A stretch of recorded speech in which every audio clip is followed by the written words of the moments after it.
তো আজকের ড্র শুরু হয় সবার প্রথমে জন সিনাকে দিয়ে। আর আমরা জন সিনার জন্য অনেক কিছু এক্সপেক্ট করেছিলাম, কিন্তু সেরকম কিছু তো আমরা দেখতে পেলাম না।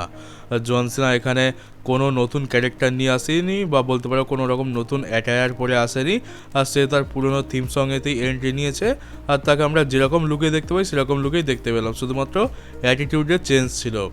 সে সিম্পল তার থিম সঙ্গেতে এন্ট্রি নেয়, যেরকম ড্রেস তার থাকে সেরকম ড্রেসই সে ছিল।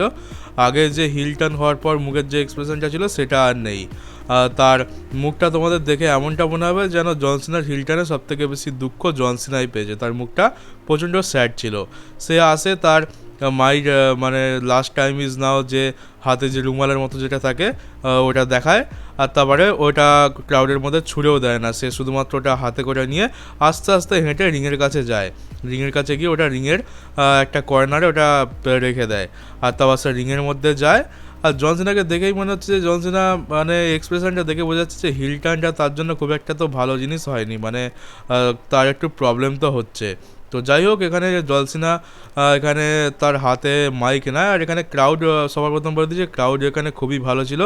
ক্রাউড নিয়ে কোনো রকম কথা নেই, আগেরবার যেরকম দেখতে পেয়েছিলাম সেরকমই ইউরোপিয়ান ক্রাউড। এখানে ইউরোপিয়ান ক্রাউড জন সিনাকে খুবই বাজেভাবে বু করে। এখানে সিনা সাকসেস চ্যান্ট লাগায়। আর যেটা জন সিনা অনেকক্ষণ ধরে শোনার পরে দেখতে পাচ্ছিলাম যে এখানে রিংয়ের মধ্যে মাইক রেখে চলে যাচ্ছিলো, কিন্তু আবার সেই ফ্যান্সরা প্রচণ্ড বু করে, যার ফলে সিনা আবার মাইকটা হাতে নেয়। এরকম 2-3 বার চলে। তো তারপর সিনা ফাইনালি তার মাইকটা হাতে নিয়ে এবারে প্রোমো কাট করা শুরু করে। সে এখানে তার হিল টার্নকে অ্যাড্রেস করে। সে বলে যে এটা আমি করেছি শুধুমাত্র ফ্যান্সদের জন্যই। আর পুরো ব্লেমস এখানে ফ্যান্সদের ওপরে দিয়ে দেয়, বলে যে ফ্যান্সদের সাথে এত বছর ধরে যে রিলেশনশিপটা ছিল সেটা প্রচণ্ড টক্সিক ছিল।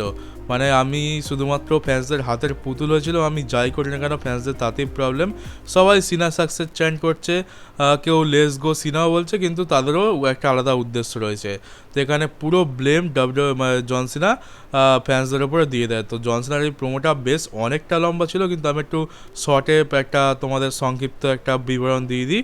জন সিনা এটা বলতে চাইছে যে যখন সে ডাব্লিউডব্লিউইতে প্রথম ডেবিউ করেছিল তখনও সবাই তাকে এখানে বলতে পারো অপছন্দ করেছিল, তাকে সবাই বু করতো। তারপর সে ধীরে ধীরে নিজেকে গ্রো করে, একটার পর একটা ম্যাচ জিততে থাকে। তারপর সে একটা ভালো জায়গায় পৌঁছায়। আর তারপর 10 বছর ডাব্লিউডব্লিউই কোম্পানিকে নিজের কাঁধে নিয়ে বয়ে বেড়ায়। আর তারপরে সে প্রচণ্ড পরিশ্রম করে, কিন্তু সে তার বদলে পেলোটা কি, ফ্যান্সরা তাকে সিনা সাকস চ্যান্ট করছে, ক্রিটিসিজম করছে। মানে জন সিনা যাই করবে না কেন ফ্যান্সরা কোনোভাবেই স্যাটিসফ্যাকশন তো পাচ্ছে না। এটা একটা টক্সিক রিলেশনশিপের মতো হয়ে গেছে, আর সিনা হচ্ছে তারই ভিকটিম। আর জন সিনা এটাও বলে যে সে কোনো বেবি ফেস নয়, সে কোনো হিল নয়, সেও বাস্তবে একটা মানুষ, তারও খারাপ লাগে। আর এই যে এলিমিনেশন চেম্বারে জন সিনা যে কাজটা করলো, এটা এই বলতে পারো ডাব্লিউডব্লিউই ইউনিভার্সই তার জন্য সহজ করে দিয়েছে। সে এতদিন ডাব্লিউডব্লিউই ইউনিভার্সের একটা হাতের পুতুল হয়েছিল, তার খারাপ লাগতো কিন্তু সে কিছু বলতে পারতো না। সে তার পুরো 25 বছরের গোটা ক্যারিয়ারটা ফ্যান্সদের জন্য উজাড় করে দিয়েছে, কিন্তু তার বদলে সে পেলোটা কি, ক্রিটিসিজম পেলো। আর সেটা তাকে বারবার কথা শুনতে হয় যে সিনা এইটা করতে পারে না, সিনা ওটা করতে পারে না। তো এইটা হচ্ছে তার রাগের কারণ। আর শেষ পর্যন্ত সে কি বলতে পারো যে এই ডিসিশনটা নিয়েছে যে অনেক হয়েছে ফ্যান্সদের জন্য করা, এবার যে ও যা করবে নিজেদের জন্য করবে। এমনকি জন সিনা যখন ফাইনালি ডিসিশন নিল, এত বছর ধরে ফ্যান্সদের মনোরঞ্জন করার পর যখন সে ডিসিশনটা নিল যে সে এবার রিটায়ারমেন্ট ট্যুর করবে, রিটায়ার হয়ে যাবে, তখনও কিন্তু ফ্যান্সরা তাকে সিনা সাকসেস চ্যান্ট করছে। তো সেই জন্যই জন সিনা বললো যে তোমরা আমার রিটায়ারমেন্টটাকেও পুরোপুরি বরবাদ করে ছাড়ছো, কিন্তু এবার অনেক হয়েছে, এনাফ ইজ এনাফ। আর জন সিনা এখানে এটাও ব্যাখ্যা করে যে তার নতুন কোনো থিম সং কেন হয়নি, নতুন কোনো তার কোনো বলতে পারো লুকসে কোনো চেঞ্জ কেন হয়নি। জন সিনা বলে যে আমি কেন করব, তোমরা কোনো নতুন থিম সং, কোনো নতুন লুকস ডিজার্ভই করো না। আমি যে ড্রেসটা পরে এসেছি এটা আমার ড্রেস, আর তোমরা আমার মতো দেখার জন্য তোমরা এই ড্রেসটা পরে আসো। আমি তোমাদের মতো দেখতে নই, বরং তোমরা আমার মতো দেখতে হতে চাও আমার এই ড্রেসটা পরে। তো এটা আমার ড্রেস, এটা আমি পরে এসেছি, এটা আমার থেকে বিলং করে। আর নতুন থিম সং আমি কেন আনিনি, কারণ আমার যে থিম সংটা এখন রয়েছে ওই থিম সংটা আমি বানিয়েছি, ওটা আমি গেয়েছি, ওই থিম সংটা ওটা আমার তৈরি থিম সং, ওটা তোমরা বানাওনি। তো আমি কেন চেঞ্জ করব? ওটা আমার জিনিস, আমার কাছেই থাকবে। আর তোমরা এই নতুন জিনিস, নতুন ক্যারেক্টার, নতুন কিছু ডিজার্ভই করো না। তো জন সিনা বলতে পারো এখানে একটা বেশ ভালো কারণ ব্যাখ্যা করে দিয়েছে। আর তার উপরে জন সিনা এখানে ফ্যান্সদের মধ্যে দেখায় যে কারা কারা জন সিনার টি শার্ট পরে এসছে, বলছে যে এই দেখো তোমরা সব জন সিনার আমার টি শার্ট পরে এসছো, কিন্তু তোমরা হচ্ছে যে তোমরা যখন সবাই সিনা সাকসেস চ্যান্ট হয় তখন তোমরা লেস গো সিনা বলো। এটা খুবই ভালো কথা, কিন্তু তোমরা একটা কথা বলো যে তোমরা যে লেস গো সিনা কথাটা বলো, তোমরা সারা জীবনে আমার জন্য করেছোটাই বা কি? তোমরা শুধুমাত্র আমি ফেমাস তাই জন্য তোমরাও আমার মতো দেখে স্যার একটা বলতে পারো যে আমার অরাতে তোমরাও তোমাদের গা ভাসিয়ে দিয়েছো, কিন্তু তোমরা আমার জন্য সারা জীবনে কিছুই করোনি। তো তোমরাও সেই স্বার্থপর মানুষই। ফ্যান্সরা প্রচণ্ড স্বার্থপর হয়, আর তোমরা সেটা দেখিয়ে দিয়েছো এত বছর ধরে। আর শেষ পর্যন্ত আমার কাছে আর কোনো উপায় ছিল না, কারণ জন সিনা পুরো ব্লেমটাই মানে যত রকমের ভাবে হয় সব রকম দোষারোপ এখানে ফ্যান্সদের ওপরেই দিয়ে দেয়। আর তারপর ফাইনালি আমরা কোডি রোডসের থিম সং প্লে হতে দেখতে পাই। আর এখানে কোডি রোডসের জন্য যা তাগড়াই সাপোর্ট এসছে, এটা বলতে আর কোনো রকম প্রবলেম নেই যে ডাব্লিউডাব্লিউই যে কাজটা করতে চেয়েছিল সেটা খুব ভালো মতো করে দিয়েছে। জন সিনার পুরো ফ্যান বেস এখন কোডি রোডসের দিকে চলে গেছে। কোডি রোডসকে যেরকমভাবে সাপোর্ট করা হচ্ছিল আর জন সিনাকে যেভাবে বু করা হচ্ছিল দেখার মতো ছিল। কেউ কখনো ভাবতেই পারে না যে জন সিনাকে কখনো এরকমভাবে বু করা হবে আর জন সিনার সামনে অন্য কাউকে এত বেশি চিয়ার করা হবে। এখানে ফাক ইউ সিনা, তারপরে সেই হোয়াট চ্যান্ট যেটা হয় স্টোন কোল্ড স্টিভ অস্টিনের সেরকম হোয়াট চ্যান্টও হচ্ছিল। তারপরে যখন কোনো সুপারস্টারকে কোনো ডাব্লিউডাব্লিউ ইউনিভার্স পছন্দ করে না তখন সেই হে হে গুড বাই বলে যে গানটা গায় সেটাও এখানে গাইছিল। ফ্যান্সরা চাইছিল যে জন সিনা রিটায়ারমেন্ট নিয়ে চলে যাক, সবাই হে হে গুড বাই সেটাও গাইছিল। তো তারপর কোডি রোডস আসে। কোডি রোডস এখানে জন সিনাকে কিছু বলতে যাচ্ছিলো, কিন্তু জন সিনা বলে যে হে লিসেন কিড। এটা শুনে কোডি রোডসের মাথা গরম হয়ে যায়। কোডি রোডস বলে যে এনাফ ইজ এনাফ, এসব কিড ফিট কী চলছে? আমি কোনো বাচ্চা নই, আমি হচ্ছে ডাব্লিউডাব্লিউই আনডিসপিউটেড চ্যাম্পিয়ন। আর তুমি কে? তুমি কোথাকার কে? একবার নিজেকে কখনো দেখেছো? তুমি যে এই জামাটা পরে রয়েছো হাসেল লয়্যালটি রেসপেক্ট, এর মধ্যে কোন মানুষটা রয়েছে? আমি প্রতি সপ্তাহে আসছি জন সিনার সাথে ফেস আপ করবো বলে, আর শেষ পর্যন্ত কিনা আমি এই জন সিনাকে দেখতে পাচ্ছি। এটা কোনো জন সিনা নয়। এখানে জন সিনাকে বিচও বলে দেয় কোডি রোডস, আর জন সিনাকে বলে যে নিজেকে দেখো, নিজেকে বদলাও। আমি এই জন সিনার সাথে তো রেসলম্যানতে লড়তে একদমই চাই না। আগের জন সিনার মধ্যে যে অরা ছিল, যে ব্যাপারটা ছিল, এই জন সিনার মধ্যে কিছুই নেই। এটা একটা কাপুরুষ জন সিনা যে নিজেকে বেছে দিয়েছে। তো নিজেকে দেখো, নিজেকে শোধরাও। আর আমি রেসলম্যানিয়াতে সেই পুরনো জন সিনার সাথেই লড়তে চাই। আর জন সিনার সাথে কোনো রকম কথাই বলতে চায় না এখানে। ফ্যান্সরা তো পুরো কোডি রোডসকেই সাপোর্ট করে। আর এখানে কোডি রোডস এখান থেকে চলে যায়। তো জন সিনাকে কোনো রকম পাত্তাই দেয় না। কোডি রোডস এখানে সে পুরনো জন সিনাকেই দেখতে চেয়েছে। তো বলতে পারো যে এখানে জন সিনার ক্যারেক্টারটা পুরোপুরি মরে গেছে। এটা জন সিনার হিল ক্যারেক্টার আর ফেস ক্যারেক্টার এখানেই পুরো সমাধিস্থ হয়ে গেছে।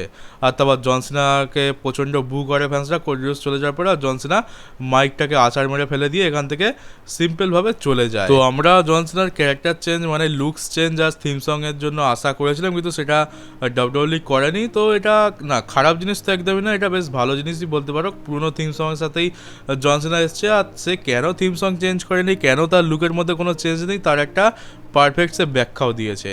তো এবার তো স্টোরি লাইন বেশ ইন্টারেস্টিং হয়েছে। এখানে রক তো আসেনি, কিন্তু বেশ ভালোই লেগেছে। জন সিনা কাজটা খুব ভালো করেছে, কিন্তু একটা জিনিস আমি পরিষ্কার যেটা আমি অবজার্ভ করলাম যে জন সিনার কিন্তু হিল ক্যারেক্টারটা প্লে করতে প্রচণ্ড অসুবিধা হচ্ছে। তার মুখের এক্সপ্রেশন থেকেই বোঝা যাচ্ছে সে দুঃখ তো পেয়েছে, কিন্তু কি করবে, তাকে ডাব্লিউডাব্লিউই কাজ দিয়েছে যখন তো করতেই হবে। তবে একটা জিনিস তো আমি বুঝতে পারছি যে জন সিনা কিন্তু বেশি দিন কিন্তু হিল থাকবে না। হয়তো আমরা রেসলম্যানিয়া কিংবা তার 1-2 মাস পরই আমরা তার ফেস টার্ন দেখতে পেয়ে যাবো, কারণ জন সিনা এইভাবে তো বেশি দিন কন্টিনিউ করতে পারবে না। কারণ যা দেখতে পেলাম জন সিনার তো খুব একটা ইচ্ছা নেই। আর তাছাড়া জন সিনা আজকের ফ্যান্সদের যে কথাগুলো বললো সেগুলো জন সিনাকে অনেক বেশি আঘাতও দিয়েছে। আর ডাব্লিউডাব্লিউই পরের সপ্তাহের জন্য জন সিনার কোডি রোডসের আবার একটা ফেস অফ মানে বলতে পারো একই ছাদের তলায় আবার অ্যানাউন্স করে দিচ্ছে। তো পরের সপ্তাহে তো আমরা জন সিনা আর কোডি রোডসকে সামনাসামনি দেখতে পেতে চলেছি। তো দেখা যাক পরের সপ্তাহে আমরা কি দেখতে পাই। আর এরপর আমরা পেন্টা ভার্সেস লুডরিক কাইজারের মধ্যে একটা নো হোল্ডস বার্ড ম্যাচ দেখতে পাই। এই ম্যাচটা খুবই ভালো ছিল, তোমরা এনজয় করবে। আর এখানে শেষ ম্যাচ আমরা জানতাম কি হবে। এখানে চেয়ারের ওপরে লুডরিক কাইজারকে পেন্টা ড্রাইভার লাগিয়ে দিয়ে পেন্টা হারিয়ে দেয়, আর তারপরে পেন্টা একটা প্রোমো কাট করে ছোটো মতো, আর পেন্টা এটা কনফার্ম করে দিয়েছে যে সে ইন্টার কন্টিনেন্টাল চ্যাম্পিয়নশিপের পেছনে আসবে। আর আমি তো বলবো শুধুমাত্র পেন্টা নয়, অনেকে ইন্টার কন্টিনেন্টাল চ্যাম্পিয়নশিপের পেছনে আসবে, আর আমরা রেসেলমেনিয়াতে একটা মাল্টি পার্সন ম্যাচ দেখতে পেতে চলেছি। আর তারপর আমরা ডেকোটা কাই ভার্সেস আইভি নাইলের মধ্যে ম্যাচ দেখতে পাই। এই ম্যাচটা তো মানে শুরু হতেই শেষ হয়ে যায়, বড় জোর এটা 2 থেকে 2.5 মিনিট চলেছে ম্যাচটা। ম্যাচের মাঝখানে এখানে ড্র্যাগন লি আর রে মিস্টেরিও এসে ক্রিড ব্রাদার্সের ওপর অ্যাটাক করে দেয়, আর তারপর চ্যাট গেবলকে তাড়া করে। চ্যাট গেবল এখানে ক্রাউডের ভেতর দিয়ে ব্যাক স্টেজেতে পালিয়ে যায়। আর এটার কারণ হচ্ছে যে ড্র্যাগন লি আর রে মিস্টেরিও এটাই মনে করে যে আগের সপ্তাহে যে লুচা ডরটা এসে তাদের ওপর অ্যাটাক করেছিল সেটা আর কেউ নেই বরং চ্যাট গেবল। তো এখানে তো পুরো আমেরিকান মেডের যে টিমটা আছে তাকে তো সরিয়ে দেয় ড্র্যাগন লি আর চ্যাট গেবল, ড্র্যাগন লি আর রে মিস্টেরিও। আর যার লাভ উঠায় এখানে ডেকোটাকায় এখানে আইভি নাইলকে হারিয়ে দিয়েছে। এরপর আমরা ওমেন্স ওয়ার্ল্ড চ্যাম্পিয়নশিপের জন্য কন্ট্রাক্ট সাইনিংও দেখতে পাই। এখানে ইয়োস্কাই প্রথমে যে কথাগুলো বলে আর বিয়াঙ্কা ব্লেয়ার যে প্রোমোটা গার্ড করে ওটা তো খুব একটা ইম্পর্টেন্ট কিছু ছিল না, মানে আমরা সকলেই জানি। এখানে ইয়োস্কাই বলে যে কেউ আমাকে সম্মান করে না কিন্তু সবাই সম্মান করবে, মানে এখানে বিয়াঙ্কা ব্লেয়ার আর রিয়া রিপ্লি সম্মান করে না কিন্তু তারা রেসেলমেনিয়াতে সম্মান করবে, কারণ ইয়োস্কাই হচ্ছে চ্যাম্পিয়ন আর রেসেলমেনিয়ার পরেও সেও চ্যাম্পিয়ন থাকবে। তো এখানে এটা বলার পর সে কন্ট্রাক্টে সাইন করে দেয়। তারপর বিয়াঙ্কা ব্লেয়ারও দুটো কথা বলে, তারপর সেও কন্ট্রাক্টে সাইন করে দেয়। আর আমি ভাবছিলাম যে রিয়া রিপ্লি কই, রিয়া রিপ্লি তো এখানে আগেই এসে সব কিছু বরবাদ করে দেওয়ার কথা, কিন্তু রিয়া রিপ্লি কন্ট্রাক্ট সাইন হয়ে গেল এখন এলো না। আর তারপরে আমরা দেখছিলাম যে রিয়া রিপ্লির থিম সং প্লে হয়, রিয়া রিপ্লি চলে আসে। রিয়া রিপ্লি বলে না না এত সহজে তো সব কিছু হবে না। আর তারপর এখানে এসে বিয়াঙ্কা ব্লেয়ার আর রিয়া রিপ্লি নিজেদের মধ্যেই লড়তে থাকে। আর আজকে আবার কেউ ইয়োস্কাইকে সম্মান করেনি। ইয়োস্কাই এসেছিল কিন্তু ইয়োস্কাইকে ধাক্কা মেরে সরিয়ে দেয় বিয়াঙ্কা ব্লেয়ার। তো ইয়োস্কাই সম্মান পাবে কি পাবে না কে জানে। আর তারপরে দেখতে পেলাম যেখানে বিয়াঙ্কা ব্লেয়ারকে একটা হেডবাট মারলো রিয়া রিপ্লি, যার ফলে বিয়াঙ্কা ব্লেয়ার টেবিলের উপর শুয়ে পড়লো। আর রিয়া রিপ্লি ইয়োস্কাইকে চাগিয়ে পাওয়ার বম মেরে দিল, কিন্তু অবাক করার বিষয় হচ্ছে যে টেবিল ভাঙলো না। দুজনকে সেই টেবিলের উপর ফেলে দেওয়া হলো কিন্তু টেবিলটা ভাঙলো না। অন্যান্য সময় দেখি যে টেবিলের সামান্য টাচ হলেই টেবিল কিন্তু ভেঙে যায়, কিন্তু আজকের এত দুজন ভারী ভারী দুজনকে চাগিয়ে মারা হলো কিন্তু টেবিল ভাঙলো না। তো জানি না কোন মেটেরিয়াল দিয়ে টেবিলটা তৈরি করেছিল। তারপর রিয়া রিপ্লি কী করেছে, নিচে কন্ট্রাক্টটা পড়েছিল, তো কন্ট্রাক্টটা তুলে রিয়া রিপ্লি তাতে নিজের সই করে দেয়। তো অ্যাডাম পেস বলে না না এইভাবে হবে না, এটা ইলিগাল হচ্ছে। এখানে তো বিয়াঙ্কা ব্লেয়ার আর ইয়োস্কাইয়ের সাইন থাকার কথা, কিন্তু তুমি এখানে কেন সাইন করছো? এটা বলার পরে এখানে রিয়া রিপ্লি তো কন্ট্রাক্টটা নিয়ে ব্যাক স্টেজেতে চলে যায়। অ্যাডাম পিয়ার্স তার পেছন পেছন ঘুরতে থাকে। অ্যাডাম পিয়ার্স রিয়া রিপ্লিকে বলে যে এই কন্ট্রাক্টটা আমাকে ফেরত দিয়ে দাও। তারপর আমরা ব্যাক স্টেজেতে দেখতে পাই যে এখানে অ্যাডাম পিয়ার্স রিয়া রিপ্লিকে বলছে যে ছেলে মানুষই করে না, বাচ্চাদের মতো, এটা একটা ইলিগাল জিনিস হয়ে যাচ্ছে, তো কন্ট্রাক্টটা আমাকে দিয়ে দাও। এবার রিয়া রিপ্লি শেষ পর্যন্ত কন্ট্রাক্টটা দিয়ে দেয়, কিন্তু বলে যে এটা একটা লিগাল ডকুমেন্ট, আমি কিন্তু ওতে সাইন করেছি, রেসেলমেনিয়াতে আমারও ম্যাচ আছে, এটা বলে অ্যাডাম পিয়ার্স এখান থেকে চলে যায়। তারপর দেখি যে বিয়াঙ্কা ব্লেয়ার এসে এখানে রিয়া রিপ্লির উপর আবার অ্যাটাক করে, আর ইয়োস্কাইকে আবার কেউ সম্মান করে না। ইয়োস্কাই আবার আসে, কিন্তু আবার হয় বিয়াঙ্কা ব্লেয়ার একবার সাইডে করে দেয়, তারপর ইয়োস্কাই আবার আসে, আবার রিয়া রিপ্লি সাইডে করে দেয়। তো এর সম্মান পাবে কি পাবে না। আর এরপর আমরা জেউসের সাথে অস্টিন থিওরির ম্যাচ দেখতে পাই। এই ম্যাচটা 30 সেকেন্ডেই শেষ হয়ে যায়, সেটা নিয়ে আমার কোনো প্রবলেম নেই। আর এতদিন আমি জেউসের মুভ নিয়ে কিছু বলি না, অনেকেই জেউসের যে স্পিয়ারটা দেয় সেই স্পিয়ারটা নিয়ে ট্রোল করে, এটা নিয়ে আমি আজ পর্যন্ত কিছু বলিনি, কিন্তু আজকে বলতে বাধ্য হচ্ছি। মানে ম্যাচটা শুরু হয়, জেউসও প্রথমেই স্পিয়ার লাগিয়ে দেয়, যেটাকে স্পিয়ার বলে মনে হচ্ছে না। আমি তো প্রথমে ভাবলাম যে ক্রস বডি লাগিয়েছে, যেরকমটা আমরা অন্যান্য সুপারস্টারদের লাগাতে দেখি। তো তারপরে অস্টিন থিওরিকে পিন করলো আর অস্টিন থিওরি হেরেও গেল। আমি ভাবলাম এটা কী হলো, একটা ক্রস বডিকে অস্টিন থিওরি কিক আউট করতে পারলো না। তারপরে কমেডি টেবিল থেকে যখন বললো যে না এটা তো স্পিয়ার ছিল, তখন বুঝলাম যে হ্যাঁ এটা স্পিয়ার। এটা কী ধরনের স্পিয়ার? রোমান জেন্স ঘুমিয়ে ঘুমিয়ে এর থেকে বেশি তাগড়া স্পিয়ার মেরে দেয়, আর জেউসের স্পিয়ারের হালেই। আর তারপরে বুঝতে পারলাম যে এতদিন ধরে যে ফ্যান্সরা বলছে যে জেউসের স্পিয়ারটা খুবই কমজোর, সেটা নিয়ে আমি আজ পর্যন্ত কোনো বলতে পারবো যে মনোযোগ দিইনি, কিন্তু হ্যাঁ আর এটা আজকে মানতে হবে যে জেউসের স্পিয়ারটাও দরকার হচ্ছে বেশি কমজোর, ওটাকে স্পিয়ার বলে মনেই হয় না। তো যাই হোক, জেউসোকে এখানে খুব মানে বলতে পারো খুব তাড়াতাড়ি জিতিয়ে দেওয়া হয়েছে, কারণ এমনটা দেখাতে হবে যে জেউসো বেশ স্ট্রং আছে, জেউসোকে সবসময় ট্রোল করা হচ্ছে। তো ডাব্লিউডব্লিউ চায় যে জেউসোকে যেন লোক একটু বড় ভাবে, তাই অস্টিন থিওরিকে এখানে একটা স্কোয়াশ ম্যাচে হারিয়ে দেয়।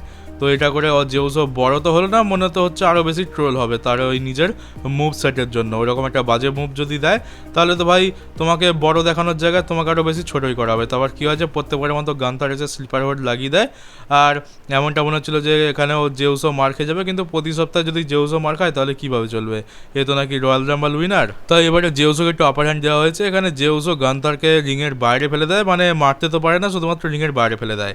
আর ওয়ার্ল্ড হেভিওয়েট চ্যাম্পিয়নশিপটা কিছুক্ষণের জন্য জেউসোর হাতে চলে আসে। না ভাই, একদম মানাচ্ছে না, জেউসোকে খুবই বেকার লাগছে। জেউসোর তুলনায় চ্যাম্পিয়নশিপের সাইজটা একটু বড় হয়ে গেছে, এটা ওই গান্থারের মতো লম্বা চওড়া সুপারস্টারদের কাছেই মানায়। আর এরপর আমরা ক্রিড ব্রাদার্স ভার্সেস ড্র্যাগন লি আর রে মিস্টিরিওর মধ্যে ম্যাচ দেখতে পাই। এই ম্যাচটাতে ড্র্যাগন লি আর রে মিস্টিরিও জিতে তো যায়, কিন্তু ম্যাচ শেষ হয়ে যাওয়ার পর সেই লুচাডোর এসে এদের ওপর অ্যাটাক করে দেয়। আর আমার তো নিঃসন্দেহে বলতে পারি যে এটা হচ্ছে চ্যাড গেবল, কারণ এরকম টেবিলের মতো সমান মাথা শুধুমাত্র চ্যাড গেবলের কাছেই আছে, তো নিঃসন্দেহে এটা চ্যাড গেবল। আর এরপর আমরা সেথ রলিন্সকেও দেখতে পাই। এটা বলতে পারি যে ডাব্লিউডব্লিউই টাইম পাসের জন্যই করেছিল, কারণ সেথ রলিন্স আসে কিন্তু বিশেষ কিছু বলে না। এখানে রোমানকে নিয়ে সিএম পাঙ্ককে নিয়ে দুটো তিনটে কথা বলে, কিন্তু সেটা খুব একটা ইম্পর্টেন্ট না। শুধুমাত্র সেথ রলিন্স কী করে যে সে এখানে সে এটা হাইপ করছে যে এই যে স্ম্যাকডাউনটা হতে চলেছে ইটালি থেকে, সেখানে রোমান রেন্স থাকবে, সিএম পাঙ্ক থাকবে, ওরা নিজেদের মধ্যে নিজেদের বিজনেস সামলাবে, তো কেননা আমিও চলে যাই সেখানে, আমি ওদেরকে একা একা কেন খেতে দেবো। তো সেথ রলিন্স বলে দেয় যে রোমান থাকবে, সিএম পাঙ্ক থাকবে, আর আমিও যাচ্ছি ইটালিতে। তো তিনজনকেই আমরা স্ম্যাকডাউনে দেখতে পাচ্ছি। তো এটাই হাইপ করার জন্য এই প্রোমো সেগমেন্টটা দিয়েছে। এখানে সেথ রলিন্স সিএম পাঙ্ক আর রোমানকে নিয়ে বিশেষ কিছু তো বলেনি, যা হবে সেই স্ম্যাকডাউনেতেই হবে। আর হ্যাঁ, দুটো জিনিসের কথা বলে রাখি, এই দুটো জিনিস আমরা শুরুতেই দেখতে পেয়েছিলাম। এখানে কি হয়েছে, ডমডম আর ব্যাকস্টেজেতে ফিন বেলারের সাথে একটা সেগমেন্ট দেখতে পাই। এখানে ডমডম ভাই আমাদের ফিন বেলারকে বলে যে আমাদের জাজমেন্ট ডেতে একটা নতুন মেম্বার আনা উচিত। আর সে পেন্টাগনের সাথে কথা বলেছে, পেন্টাকে ডমডম নতুন মেম্বার বানাতে চায় জাজমেন্টের। তো এবারে ফিন বেলার তো রেগে যায়, বলে যে হ্যাঁ, আজকের আমি ইন্টার কন্টিনেন্টাল চ্যাম্পিয়নশিপের জন্য লড়বো, আর এই পেন্টা ইন্টার কন্টিনেন্টাল চ্যাম্পিয়নশিপের জন্য আসছে, তুমি একে জাজমেন্ট ডেতে নিয়ে আসতে চাও।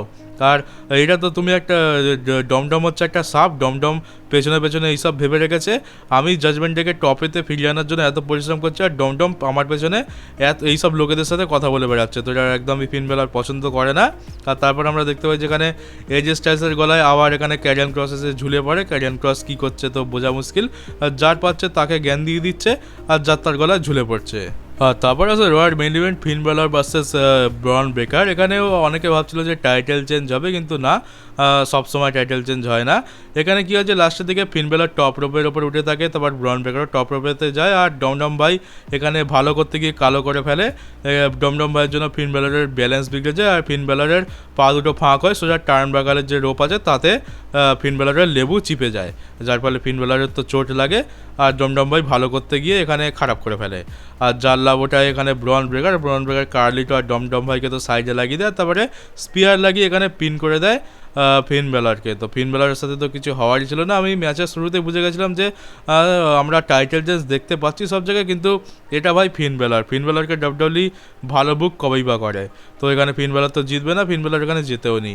আর তারপরে ম্যাচ শেষ হয়ে যাওয়ার পর কার্লিটো আর ডমডম ভাই এসে অ্যাটাক করে দেয়। ফিন বেলার তো জানি না কোথায় পড়ে আছে। তারপরে দেখতে পান যে পেন্টাগন আছে, পেন্টাগন এসে এখানে ব্রন ব্রেকারকে সেভ করে, আর তারপর পেন্টাগনের হাতে ইন্টার কন্টিনেন্টাল চ্যাম্পিয়নশিপ থাকে, যেটা সে একবার হাতে ওপরে রেস করে ব্রন ব্রেকারকে ফিরিয়ে দেয়। তো আজকের ব্রন ব্রেকার আর পেন্টাগনের ফেস আপ দিয়ে মানডে নাইট ডটা শেষ হয়ে যায়। আর এরপর আমরা পেন্টাগনের সাথে ব্রন ব্রেকার একটা স্টোরি লাইন দেখতে পাবো, যে স্টোরি লাইনের মধ্যে আমার সম্ভবত ফিন বেলার, ডমডম ভাই, তারপরে লুড্রি কাইজার, আর এছাড়া আরও কয়েকজন সুপারস্টার আছে, তারা হয়তো অ্যাড হবে। আর আমরা রেসলমেনিয়াতে একটা মাল্টিভার্সাল ম্যাচ দেখতে পাবো, কারণ শুধুমাত্র এই পেন্টাগন ভার্সেস ব্রন ব্রেকার তো ডাব্লিউডব্লিউই মনে হয় না করাবে। তো ব্যাস, এর সাথে মানডে নাইট ড্র শেষ হয়ে যায়। তো চলো গাইজ, এই ছিল আজকের আমার রিভিউ ভিডিও। কেমন লাগলো কমেন্ট বক্সে অবশ্যই জানিও। নতুন হয়ে থাকলে চ্যানেলটাকে সাবস্ক্রাইব করে নোটিফিকেশন বেলটাকে অবশ্যই অন করে দেওয়ার, পারলে ভিডিওটাকে শেয়ারও করে দিত। চলো বন্ধুরা, দেখা হবে তোমাদের সাথে আমার ডাব্লিউডব্লিউইর একটা নতুন নিউজ ভিডিওতে।